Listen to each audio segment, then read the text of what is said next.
I pretty much say I think everybody's got three themes that they go around and around in their lives.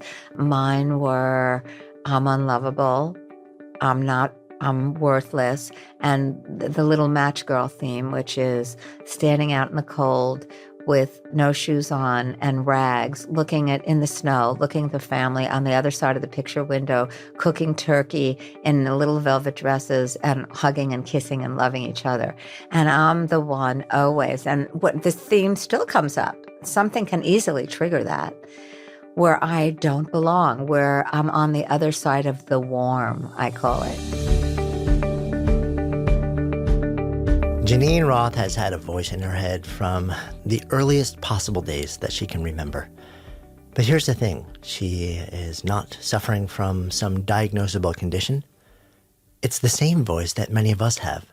Maybe we'd call it by a different name. It's the voice of shame and blame. It's the voice of not fitting in. It's the voice of difference. It's the voice of destruction. It's the voice of not enough. And that led to an extraordinarily dark place for the better part of 2 decades in her life, until she had a moment of reckoning that changed everything. She since has become really a leading voice, a luminary in the world of understanding the relationship between self-worth, value, living an extraordinary life, and food. But it's not just food, it's really a much bigger conversation.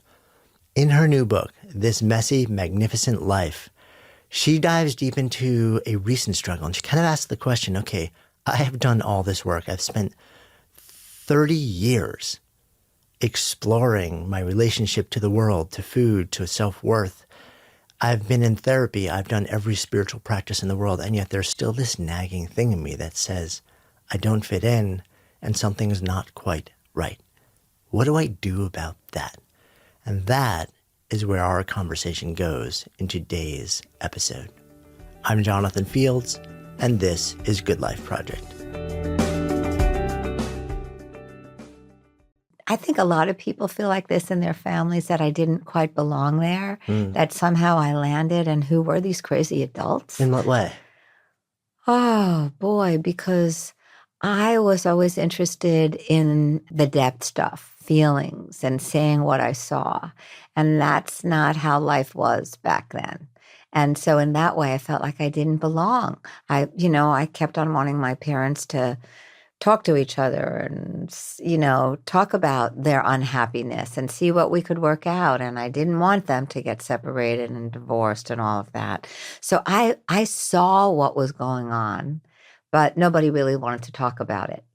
And I think what happened for myself is that in the process, I didn't feel very lovable. I didn't really feel, I took it very personally. If there was all this pain out there, it must be that something's wrong with me. I must be the problem. If only I were different, then somehow I could either make them happy or they would be different if I was a different kid. And I funneled all that through my relationship with food.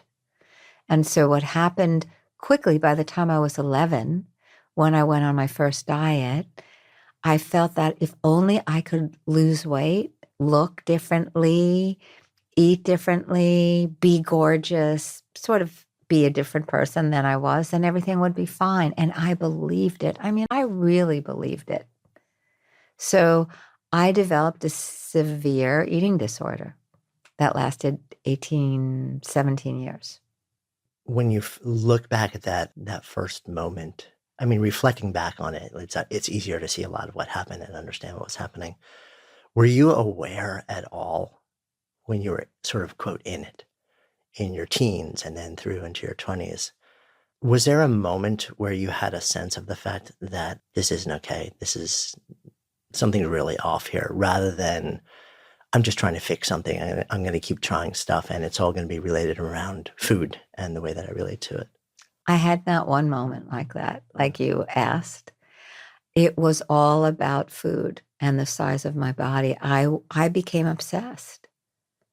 And did I know something was off? Yes, but what I thought what was off was my lack of willpower and my inherent madness. that was manifesting through my relationship with food, but somehow I believed that if I could fix that, everything else would be fixed too. That's what I believed. It became just so unifocused.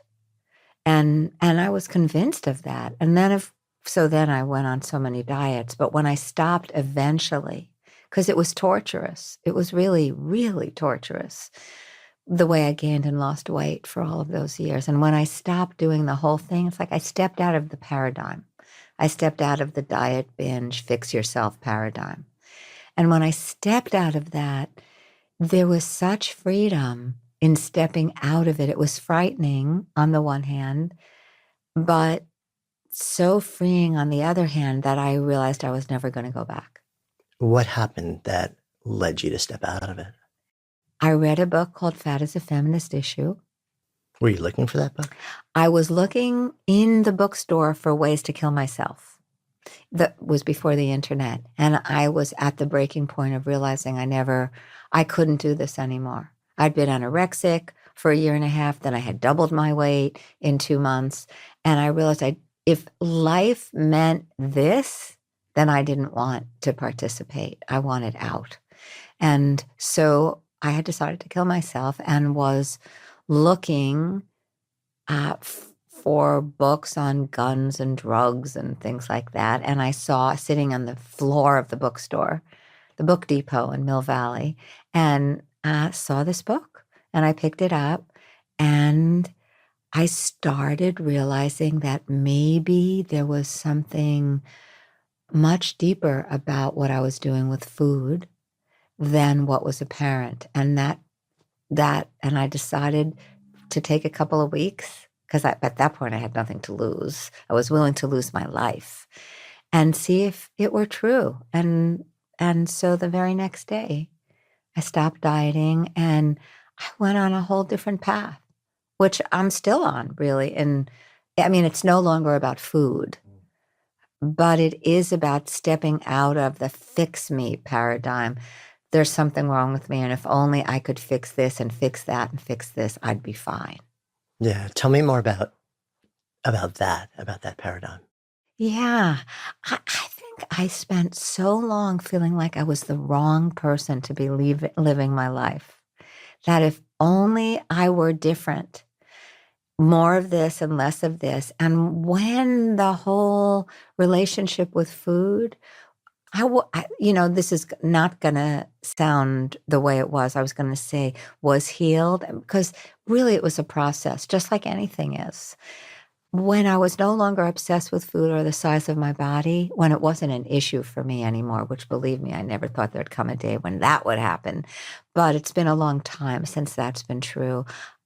I realized that whatever deeply fueled that, which was a sense of being damaged or doomed or too selfish, worthless, unlovable, not belonging. I mean, I pretty much say I think everybody's got 3 themes that they go around and around in their lives.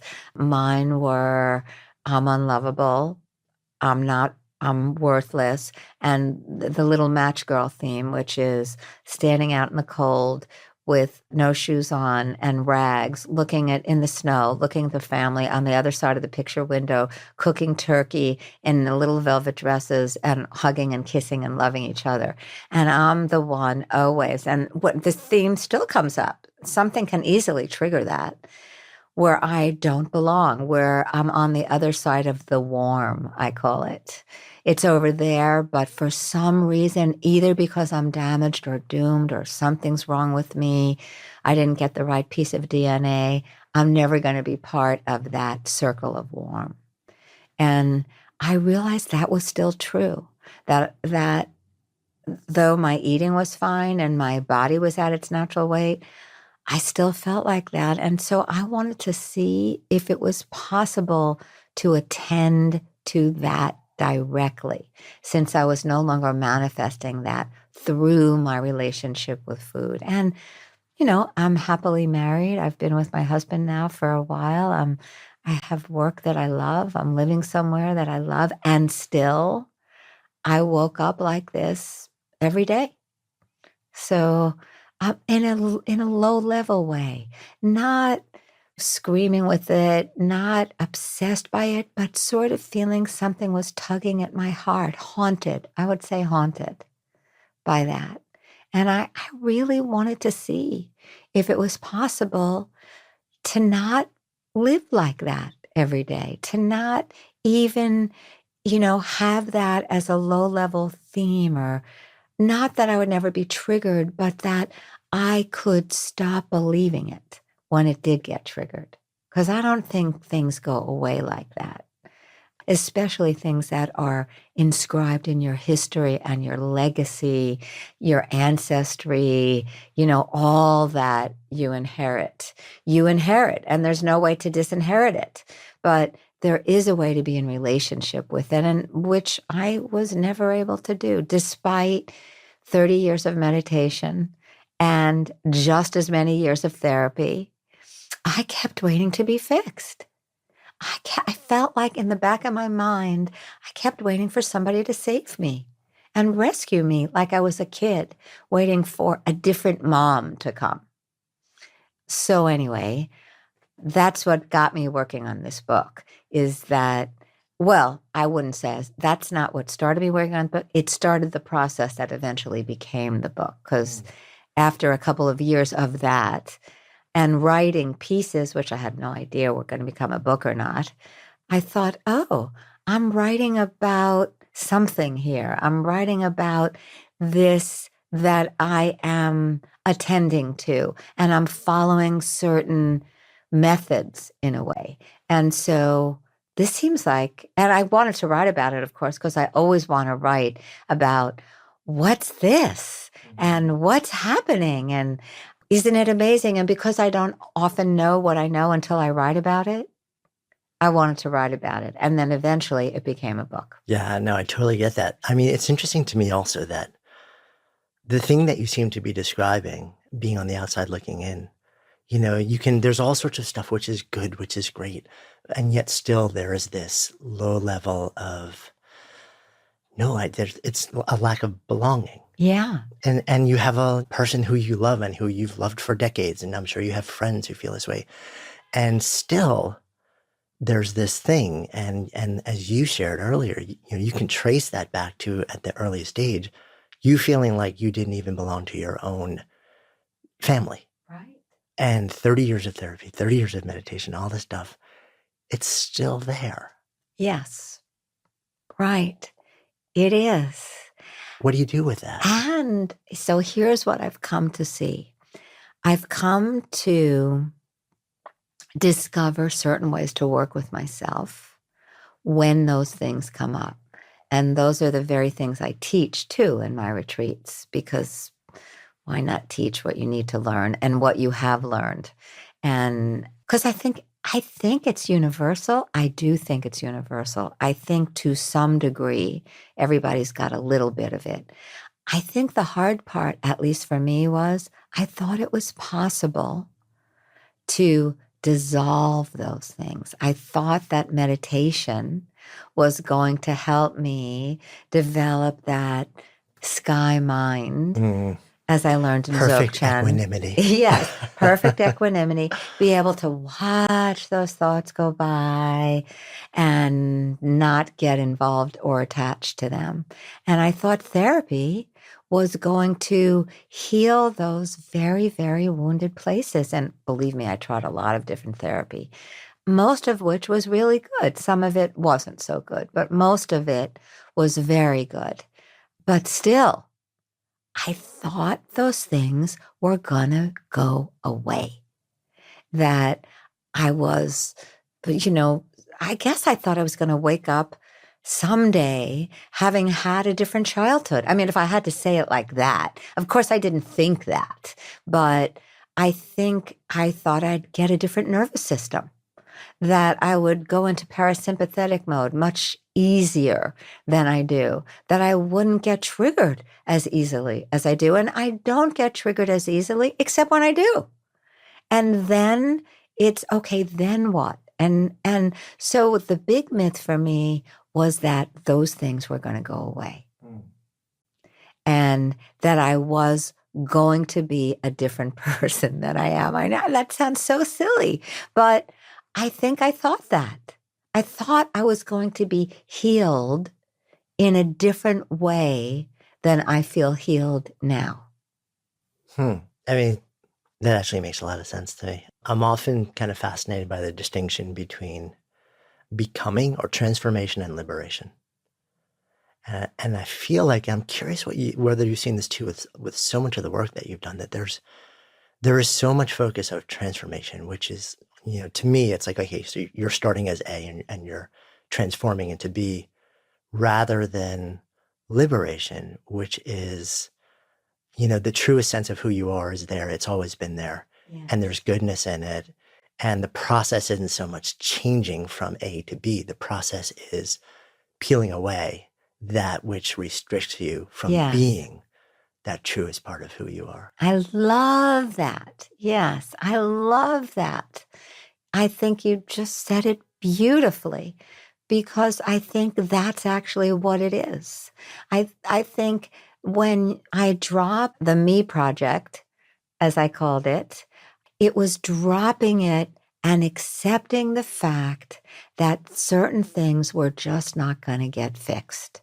They weren't. So they weren't going to be part of that becoming process that you're talking about. But there was this huge open space that had never been broken. And that as long as I was involved in the Me project, I was involved in the fixing and being disappointed and thinking I could become a different person and thinking that this was going to change and I was going to have a parasympathetic nervous system, sort of like my husband, who's just glides in a much easier way through life than I do, just always has, always will. It's always astonishing to me. Sometimes I think he's in denial and repression. Like, no, you don't get it. How could it be anything else?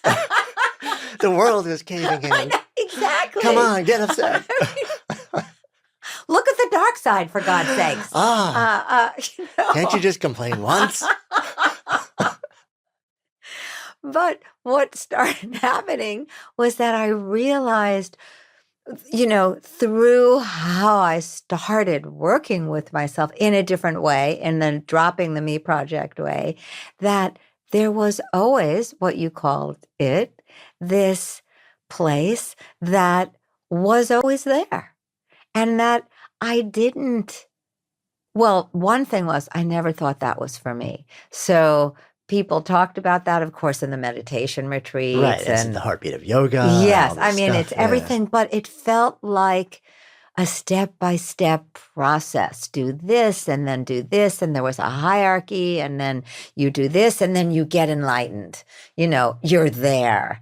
And what I don't think, and because that whole thing, that whole paradigm just really was part of, but I can't do it, but I don't belong, but I'm always on the outside.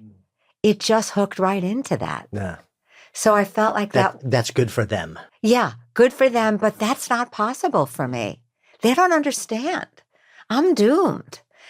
And then I started realizing what you said and what I realized too about the not brokenness. There was a part, not just a part, but a sort of an essence, an essential nature. I don't want to sound too, quote, spiritual here about this, because I believe this is true for everybody.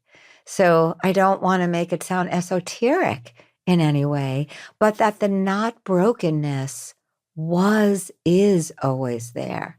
And so it's about seeing myself as that, not taking, this is going to sound much easier than it actually is, not taking it personally when all of those triggers get triggered and I get reactive. Being with it, being sweet and kind to the reactivity, not judging and shaming myself because, oh my God, I can't believe this is still coming up after all these years. What is the matter with me? That, I call that the crazy ant in the attic voice. But when it comes up to say, oh, sweetheart, I get it. Yes. And to see that what is noticing it is bigger than what's noticed. And so, All right, I have to stop you there because that is so important. yeah. That awareness, like Yes. that meta awareness. Yes. Isn't that kind of the master key? That's the master key. That's the master key. How do we get it? Well, I think the reason we don't get it is because we make it much more complicated than it is. I think that's why we don't get it. Because of what I said before, all of our stuff comes up. I can't do it. It's not, but, I'll get there when. When I would tell people with my first few books, you know what? Stop dieting. Stop depriving yourself. Listen to your body. Eat what your body wants. They'd say to me, and this is the answer to the question you just asked, let me lose weight first on a diet, then I will do that, because they were afraid, like most of us are, when we hear that which is noticing isn't what is being noticed. And so if we notice it, then there's an awareness there that's noticing it. That's big. That's always in the background all the time, that's actually who we are. But I was told that so many times before I believed it.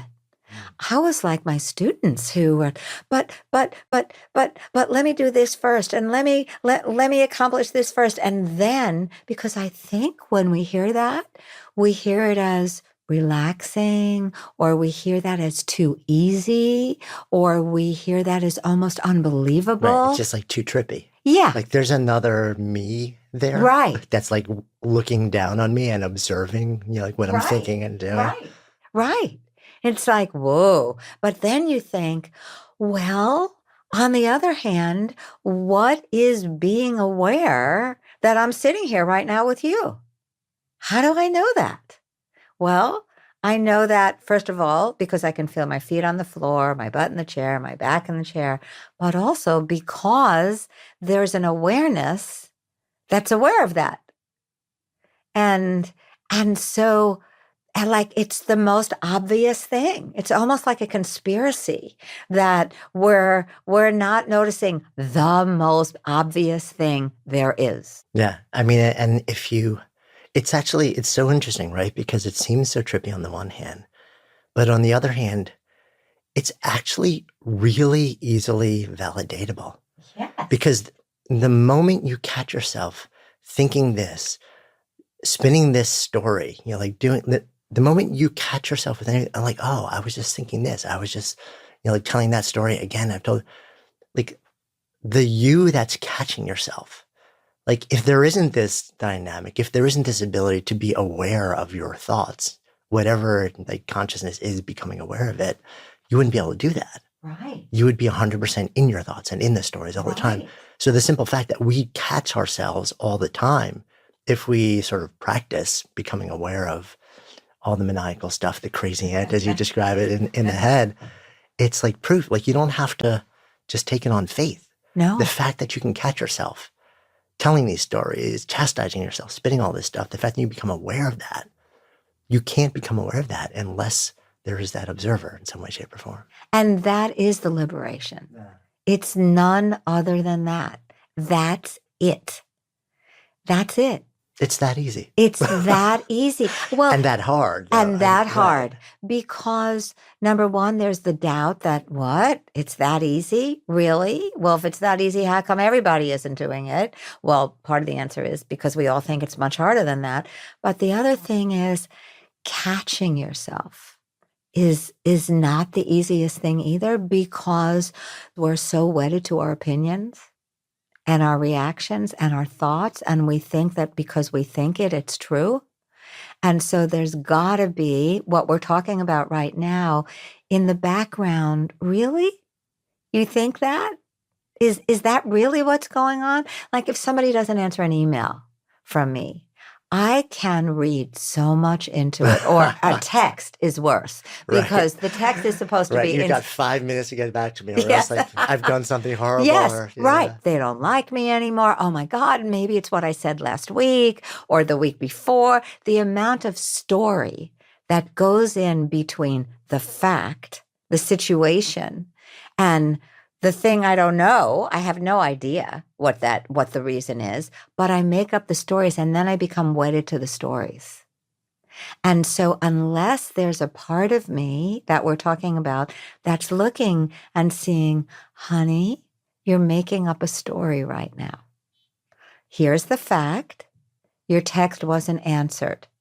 That's all you know, period. Now what? Life becomes much less dramatic. It becomes simpler. Less dramatic for me. I was a real drama queen. I really got a lot of juice out of drama and and Well, I mean, there is the New Yorker in you still. absolutely. And so, yeah, I got into it.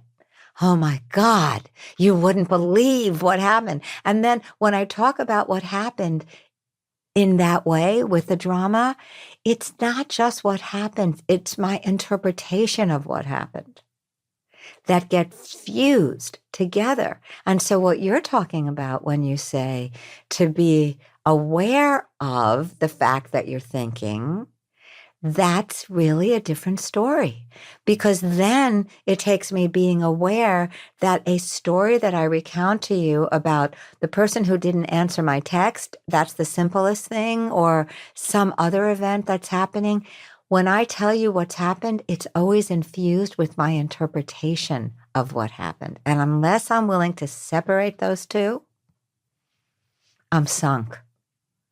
I'm really sunk because I'm wedded to my story there. I'm wedded to my opinions. I'm wedded to my interpretations. And what you're talking about and what we're talking about is the awareness that isn't, that just simply notices. Which is, I mean, it's so interesting because the way you're sort of framing this, it kind of makes it obvious that, because I've always wondered this too, why don't people do practices that help them step into a state of sort of awareness or presence? And it actually makes sense that, we build our lives, we build our worldviews around not just circumstance, but the stories that we attach them. And then we get attached to those, like the blended experience as our identities and as the world around us. And it's almost like saying, okay, so let me step back and develop these practices, or that would somehow allow me to keep zooming the lens out.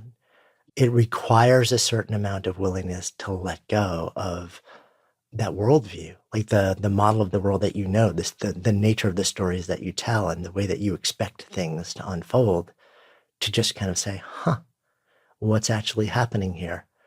It's almost like a grieving of that has to happen in order just to pull back into awareness.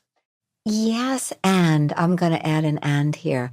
I think also, at least for me, because I was so wedded to my identity, I would say really my identity as the wounded one, the one who didn't have, the one who didn't belong, the one who was damaged. So there was a whole identity around that. I didn't realize there was something better. I think in terms of, I'd say for me, rather than grieving, there was fear. There was fear of, well, what would be there if Who am I if I'm not this? Yes, Yeah. because my whole identity was constructed around that. And so I think for me, I stepped into it baby step by baby step. I had all these great spiritual teachings, which I didn't really believe, but something in me did because I kept going back. I kept being drawn. I kept feeling like, there's something that's possible here from life on earth. And I know it's possible. And all these people are saying it's possible. It's not my direct experience. How can it be my direct experience? So I started doing little things every day that brought me that experience and that I committed to doing. Like what, for example? I wake up in the morning And, where I would usually do what a friend of mine says he does, something's wrong and who's to blame, is his first thought every day. And that was my thought too. I'm thinking that's most of my friends, actually. Right, right. Something's wrong and who's to blame.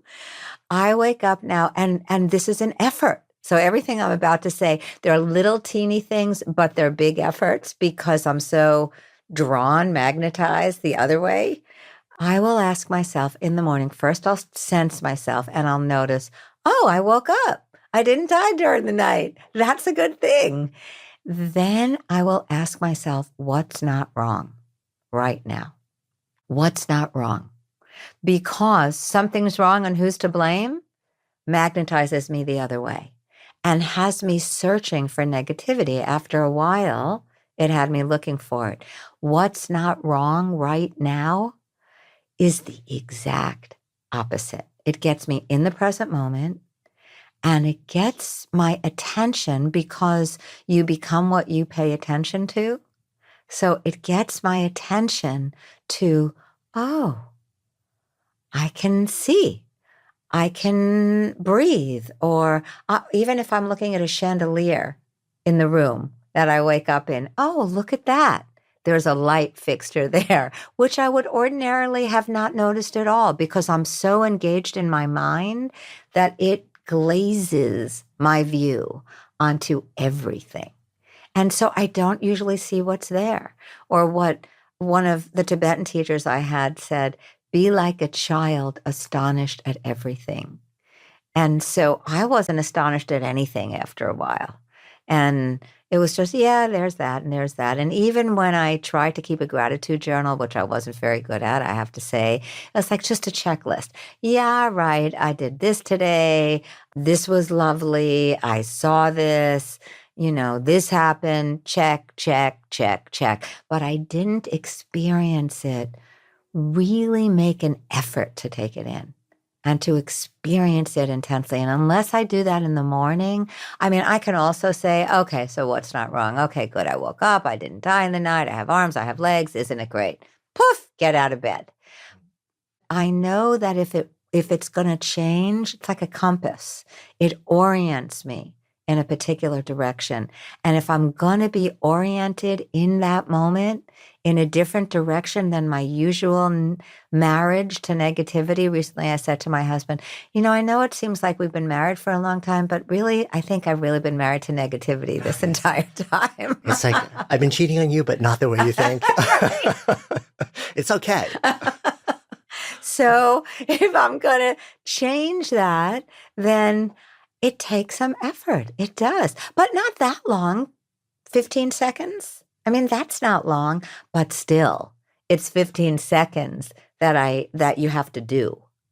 And then I'm aware of what I called about the crazy ant in the attic all the time. That voice never shows up. I did it wrong. I shouldn't have done it. I'm a failure. I could have done it differently. And I also have realized that voice is never going to shut up. I thought for a while I could get rid of that voice, never going to shut up. And so now it's just realizing she's in the attic, or it's in the attic, he's in the attic, whatever it is, and to disengage, because it doesn't matter to me if I'm 3 floors down and it's continuing to shout the entire time. It's like having a radio on somewhere in the house, but I can't hear it. So it's that, and that's an ongoing practice too. Because when I'm skipping along in a day and I suddenly feel terrible and I don't know what happened because I had an interaction, but it didn't seem so bad, or I read something and I don't realize I'm comparing myself to somebody else, and I suddenly feel like I've been cut off at the knees and I feel really small and collapsed. And I don't, and then I feel doomed, and then the whole process starts again. Now I'll track back and ask myself, what happened and what am I saying to myself now? Yeah, so it becomes just sort of like almost like an automatic prompt over time. Yeah, it does. And that's a small practice. It's a big practice, but it's a small practice because it just requires tracking back and questioning, using that awareness we're talking about. It's the type of thing where it's not complicated, but it's hard. That's right. Right. And it works, but it also very often, I mean, it works on the level of an intervention in the moment. But my sense is, I'm so curious whether this has been your experience too. Yes, it'll work for a moment, but then you snap back pretty quickly. And it's the practice of making it a practice. It's the process of saying, okay, I'm going to do this every morning, and then I'm going to try and catch myself a whole bunch of times throughout the day and just ask myself these questions, do a check. That over time, like, starts to lean more towards persistent state, if that's even something which Yes. is possible. Yeah. I think what happens is that I forget less and less of the time and remember more and more of the time. And then when I forget, the periods of time in which forgetting is happening become shorter. The other thing I wanted to say, Jonathan, is the other practice that I started 2 years ago is to stop complaining. And I can't tell you how extraordinary this is. And by the way, I don't always succeed at it. Sometimes I'll ask a friend, is whining complaining? It's like, I need a call here. Like, how close to the line am I? Because I don't want to break my commitment to myself, but I would like to whine a little bit right now. But most of the time, I won't let myself complain. And I started it because I realized that most of my conversations with people were an exchange of complaints. Even my dearest friends were, and it were complaints about, everything, what Ram Dass calls the organ recital. So here's what my knee is aching and my back is aching. And so there's the organ recital. And then complaints about what somebody said or did, or what's not going the way I would like it to go, and how somebody is, quote, misbehaving, and, and the government and politics. And there's a lot to complain about there. And still, I realized that complaining was running in place. It's not like it was doing anything. It's not like it was helping me act. It made me feel like I was doing something because I got to emote and complain, but it left me in exactly the same place as I was before I started complaining. So I made a decision to stop. Radical, to the point where my husband asked me after the first couple of weeks if I had the flu, because he was so not used to me not complaining. It was like, what happened to the person I married? Did somebody's body come? And it was, who are you? And that made me realize really how much I had been complaining, because it was really an abrupt shift. And so that has continued most of the time, I would say, most of the time. How do you distinguish between complaining, and you brought up I think sometimes we view voicing complaints as action. Yes. Right. But there is at least in my mind, because I look at, okay, so there's a lot of stuff that's happening out in the world today. A lot of us would love to see changed. And a lot of that change won't happen without people standing up and voicing this isn't right, and then taking action to rise up and to make things happen, whatever that thing is that, is meaningful to you. And I think a lot of times, I think what you're saying, if I'm hearing it right, is there's a difference between saying this sucks, blah, blah, blah, like this is terrible, terrible, terrible, and feeling like that is your action, versus acknowledging this is not the way that I would prefer it to be. And whether you voice it or not, then figuring it, the next question is, what action can I take to invest myself in having it be different? And then just taking that action. Yes, I think that's the big difference. And for me, about certain things, like what's happening right now in the country with the government, but I realized it was getting so painful to me that I stopped reading the news. And then I realized, wait, that's not how anything is going to change. And so I started reading it again, and then really letting myself feel the sorrow that I felt about it, really feeling the pain of it in my heart, which I didn't want to feel. I was avoiding that. I just didn't want to feel it. And so I would complain about it, but that was on an upper register than really letting myself really feel what it felt like. And then from that place, okay, what do I want to do? How do I act in a way that doesn't create more war and more animosity? Because what I found out with myself, that when I warred against different parts of myself, when I made different parts of myself bad or wrong, it didn't change them. It was only when I was able to be in relationship to them and then decide what did I want to do? For instance, I'll use weight again as a metaphor here. Some people can make themselves wrong about gaining weight and shame and deprive themselves. That doesn't lead to change. And they can complain about it. And a lot of people do, but you never get to ask yourself, okay, well, what am I doing here that I could be doing differently? What exactly am I feeling about what I'm doing? You don't get to those deeper registers when there's major complaints going on. And what I have found is that if I allow myself to really feel what I feel, and most people are scared to feel what they feel. They're afraid it will break them apart. They're afraid it will be overwhelming. Most of us haven't been taught that feelings don't kill us. Most of us don't know that it's possible to, when you feel sad, to ask yourself, oh, where is that sadness? In my heart, in my belly, in my throat? Does it have pressure? And because it's not the sadness, it's a story you're telling yourself about the sadness that's so harmful. So what I do now is I just let myself feel it, which isn't always easy, and I don't always want to do it. And then when I don't do it, I just binge watch TV series. It's like, no, I don't want to. Okay, then. But when I do, it becomes much more apparent to me the action that I want to take. Do I want to get involved in a community organizing that's happening? Is there a particular organization that I want to be part of, that I want to contribute to, either with money or time? So it becomes where I start asking myself questions that I can answer while being in alignment with myself, rather than being against it.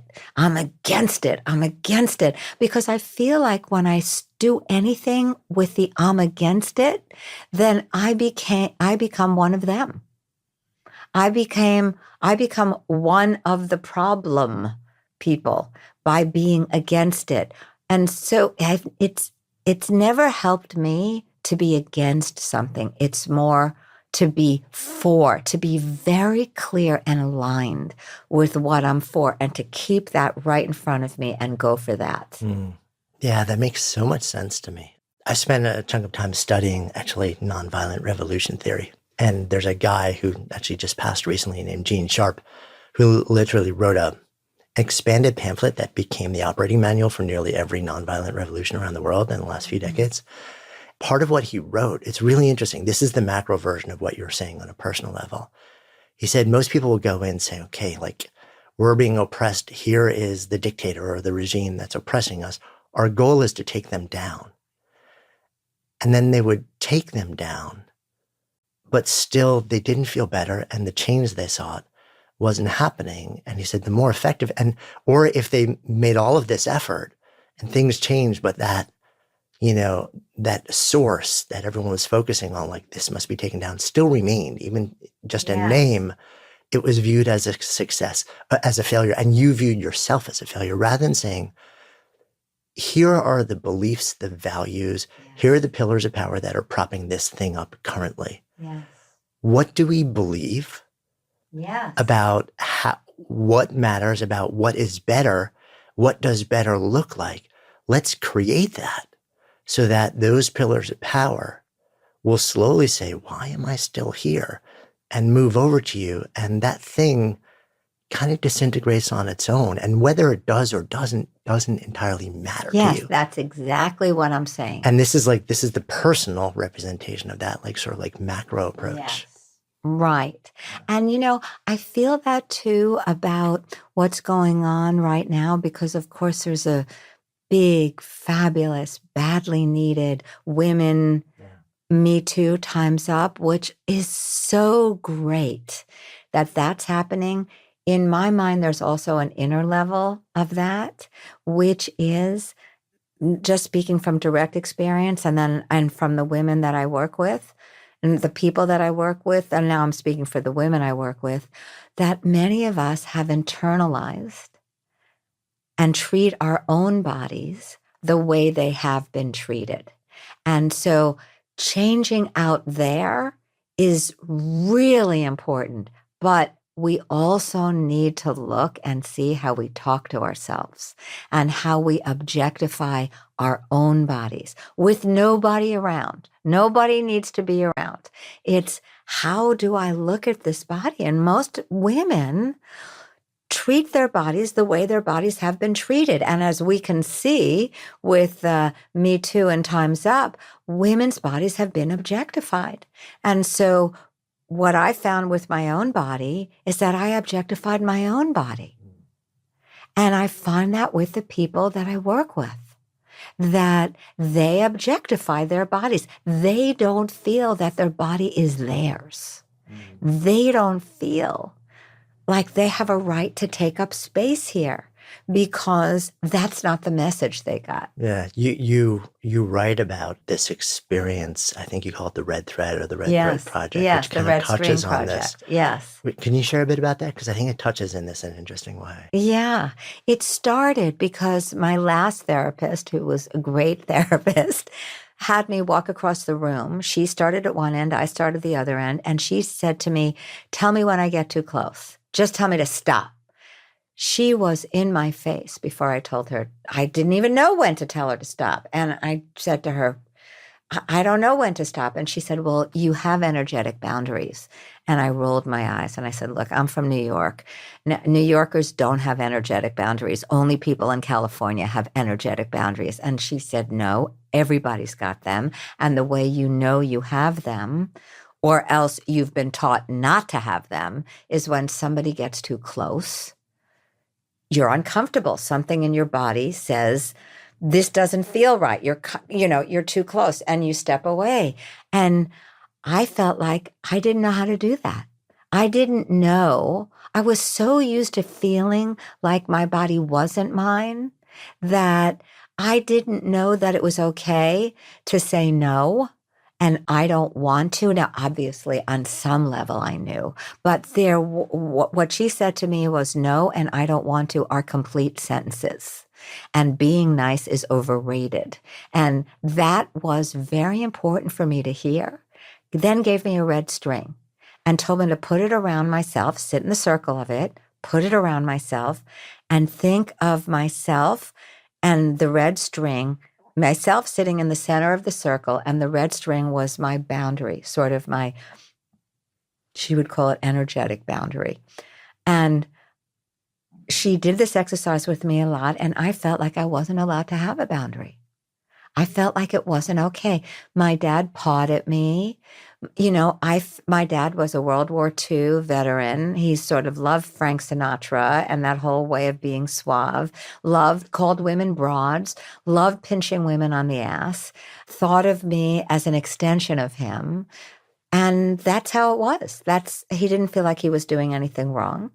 And so I grew up feeling like I was an extension, not only of him, but that the men who leered at me in the subway, and the men who touched me and grabbed me, and, that was to be expected with being a woman. It was just part of the whole thing of being a woman. It didn't occur to me that I could actually feel a sense of power within, not power over, but power within.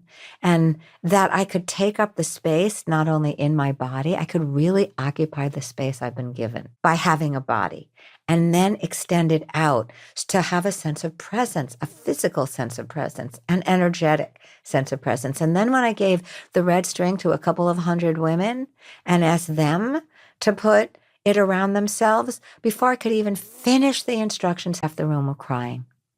saying to me, but my body isn't mine.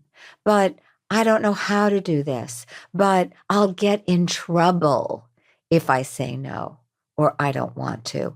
And it would have been shocking if I also didn't feel that way. So I saw that this was something we all needed to learn.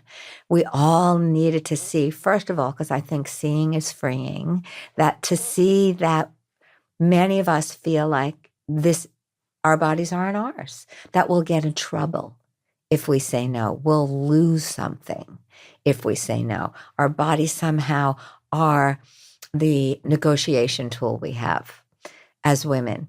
That's how I felt. And so it was a process for me of first seeing, and I felt that way without knowing I felt that way. It's not like I knew I felt like that. So I saw that. And then it was just the process of carrying that red string around my wrist for a while and imagining myself when talking to difficult people or people I found difficult, where I gave myself away instantly. They'd ask me something and I'd say yes before I checked in with my body to see, do I want to or do I not want to? Is this a good idea? Is this not a good idea? Am I willing to sacrifice this relationship to say no? So I had to really come up with the answers to that. Am I willing to say, no, I don't want to, even with knowing or fearing that I might lose that person? And that's part of this process that I'm talking about, the inner part of Me Too and Time's Up. I feel like time's up on giving ourselves away like that. But the first thing is to realize that we've been doing it on a level that can be disturbing to see. It was to me. But then with the women I work with, they've gotten very good at saying, no, I don't want to, and not being nice. And so that's the micro level to the macro level. Yeah, it's like the inside out and the Yes, outside in. exactly. And without both of those having movement simultaneously, you'll ever only solve half the problem. That's right. That makes so much sense. Yeah, that's what I've come to see. I want to also switch gears just for a moment, and then we'll come full circle. Because I'm curious also, we were chatting a little bit about this before we came and sat down. So this recent book is your 10th book. You've been on this journey for a long time, your own personal journey, your journey of helping, it's got to be hundreds of thousands or millions of people at this point. And so now the creator, the writer in me gets curious about somebody who's been on this path for a long time, somebody who's now 10 books in. Why a 10th book? Well, there had to be a really good reason. Otherwise, I wouldn't have written it. Unless there's something that I don't know that I want to know, that I want to find out. And every book begins with a question for me. I'm not always aware of the question exactly when I'm starting it, but it becomes obvious because writing is the way that I know what I don't know. I want to answer a question, and writing is the way that I do that. And I don't want to keep writing about the same things I've written about before. I really want to explore new territory inside myself.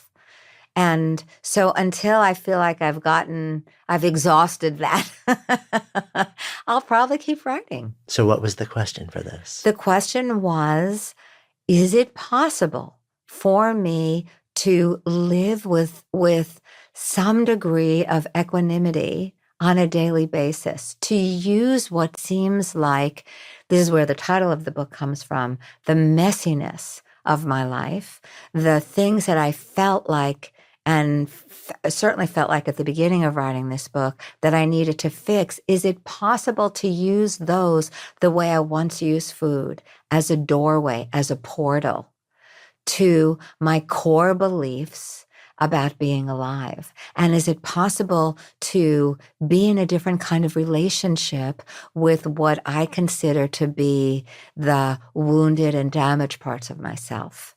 Is it possible to live in that open space that you and I talked about of awareness more and more and more of the time? Is it possible to embody that? Or do I need to, keep thinking, oh, it's for other people, but it's not for me, and waking up with something's wrong and who's to blame? So that was the question I started this book with. Or that was the question I realized I was answering about a year or two into writing the book. That's when I realized. And it wasn't until I got to the very end of the book, the very end, after I had submitted it for publication, where I realized that I had been following a process. Certain things that you and I talked about, what's not wrong and not complaining and the crazy aunt in the attic and being in my body like that, turning towards, not away from my feelings. I didn't realize I had been following that the entire time. And so I wrote about that in the very last chapter of the book. But I didn't realize I had been doing that till the book was totally done. So I love writing because it is an endless discovery for me. And besides that, it's a way that I feel like I'm just completely connected to, like, my head feels connected to the very top of the sky and the stars, and my feet feel connected to the middle of the earth. And I just feel like a conduit when I'm writing, where I completely disappear, or what I know of myself as myself, my identity is gone. So for 5 or 6 hours a day, I'm gone. I'm not concerned with the things that my ego self personality is concerned with. It's gorgeous process, except when it's not. Right. And I then it's kind of hate evil. it. And I'm slogging and I resent it and I feel lonely. And why did I ever choose this? And all my friends are going out to pretty restaurants with potted red geraniums and ordering great food. And I'm stuck here with a sentence that I've been working on for 4 hours, and it feels like hell. Hell, heaven, hell, heaven. But it's always worth it. So that's how it is. It's always worth it. And with each book, it's worth it. And so that's why a 10th book. So as we sit here and you're through this 10th book, and I'm assuming at least have most of your answer to the questions that started it. Although I have a feeling those questions will continue to linger with you for maybe eternity. Having really examined so much of your life, of humanity, having lived and worked with so many different people, living in the world we're living in now, if I bring up the phrase to live a good life, what comes up? Just exactly what we're talking about, to not miss my life while it's happening, to be here, fully alive, to be sitting here with you, to show up. And not get to the end of my life the way so many people have. I've been death obsessed since I've been probably 8 years old, realizing, oh my God, everybody's going to die and I'm going to die too. And I don't want to get to the end of my life and feel like I missed it. So what does it take to live it fully, to live a good life, to really live a good life? And that's what I realized it does take, just showing up.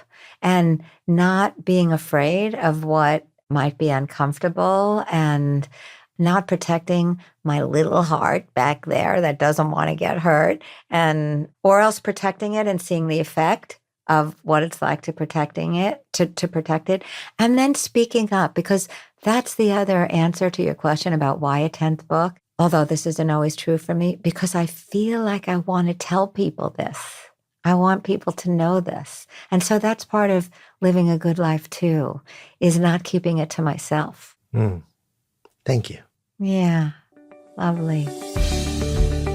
Thanks so much for listening, and thanks to our wonderful sponsors. If you love the show, please support them. They help make the podcast possible. So check out the links in the show notes. And don't forget also, if you want to join us at this year's Camp GLP, it's an amazing way to just step out of the madness of so much of life, step into a beautiful natural playground, reconnect with who you are, with new amazing friends, and learn a ton along the way about business, work, career, and life. And if you've been waiting, be sure to register now. Your $200 super early bird discount expires in just a few days. Learn more at goodlifeproject.com/camp. See you next week.